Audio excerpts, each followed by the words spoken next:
Saudara-saudara yang dikasihi Yesus Kristus, selamat berjumpa kembali dalam sapaan firman Tuhan hari ini. Dan biarlah kasih karunia dan damai sejahtera dari Allah Bapa kita dan dari Yesus Tuhan kita senantiasa menyertai saudara-saudara sekalian. Amin. Saudara-saudara, sejak awal penciptaan manusia sudah diberikan Tuhan hati dan pikiran. Dan itulah yang memunculkan keinginan maupun kehendak. Keinginan atau kehendak manusia sejak awal sudah diberi kebebasan. Itulah yang disebut dengan istilah manusia mempunyai kehendak bebas. Tuhan membebaskan setiap orang untuk melakukan apa saja, menginginkan apa saja, merencanakan apa yang dia mau. Tetapi harus dipahami, walaupun keinginan dan kehendak bebas itu sebenarnya tetap terikat. Bebas melakukan apa saja yang diinginkan, tetapi terikat dalam aturan dan hukum Tuhan dalam pelaksanaannya. Oleh karena itulah Tuhan memberi firman-Nya sebagai acuan dan dasar bagi orang beriman untuk melakukan kehendak diri sendiri yang harus seturut dengan kehendak Allah. Apa yang dikehendaki Tuhan dari orang percaya, inilah yang menjadi perbincangan kita hari ini yang berkata demikian.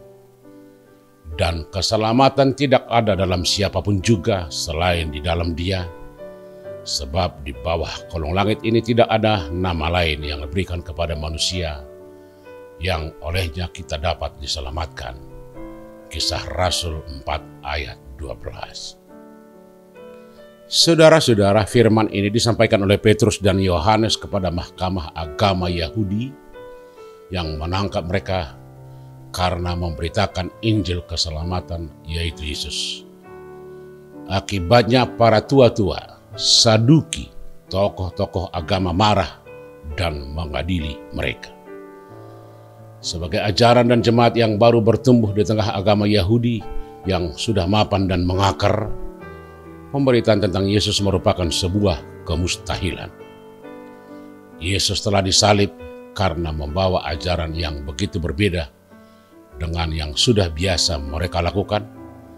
Tentu ajaran ini akan menghadapi tantangan dari agama lokal maupun dari budaya setempat, atau juga dari perjumpaan dengan keadaan politik, ekonomi, sistem dan sekaligus perubahan zaman.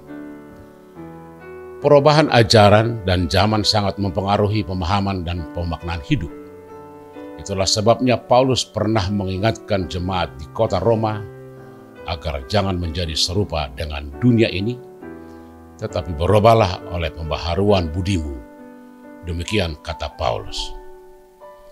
Karena kita hidup di dunia ini, konsekuensinya adalah kita harus berhadapan dengan semua orang dengan berbagai latar belakang budaya, suku, agama, pemahaman, pendidikan, dan gaya hidup. Hidup bersama dengan orang lain, bersosialisasi, bekerja, berkarya, berbuat, dan mengaktualisasi diri di tengah dunia ini.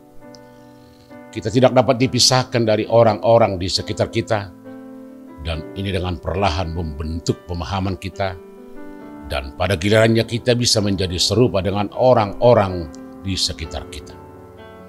Inilah yang diberitakan oleh Paulus dalam renungan kita hari ini, agar semua orang mengetahui kehendak Allah. Kehendak Allah adalah supaya semua orang diselamatkan, semua orang beroleh keselamatan dan memperoleh pengetahuan akan kebenaran. Ini adalah keinginan dan yang diharapkan Tuhan dari orang-orang beriman, yaitu bahwa orang-orang percaya mempunyai tanggung jawab kepada semua orang agar mereka senantiasa hidup seturut dengan kehendak Tuhan. Dalam renungan ini Petrus menuntut orang percaya agar menuntut semua orang, raja-raja, pembesar, pemerintah, agar semua keputusan, kebijakan senantiasa membuat semua orang hidup dengan tenang dan tentram. Karena itu merupakan kewajiban kita untuk ikut serta dalam segala aturan, kebijakan untuk menerapkan hidup yang baik dan adil. Tanggung jawab itu bukan hanya tugas pemerintah, Tetapi itu semua adalah tanggung jawab setiap orang untuk menciptakan kehidupan yang berkeadilan dan penuh cinta kasih. Dengan demikian kehidupan di dunia ini dipersiapkan untuk menyongsong kehidupan kekal dan keselamatan. Dunia yang didiami sekarang seharusnya menjadi tempat di mana kehendak Tuhan menjadi dasarnya. Dan itu bukanlah hal yang mustahil. Karena sejak dunia ada, Tuhan telah menetapkan dunia menjadi tempat memperlihatkan kasih-Nya. Dan itu dapat terwujud melalui orang percaya. Jadikanlah dunia menjadi tempat untuk mempersiapkan dan memperoleh keselamatan.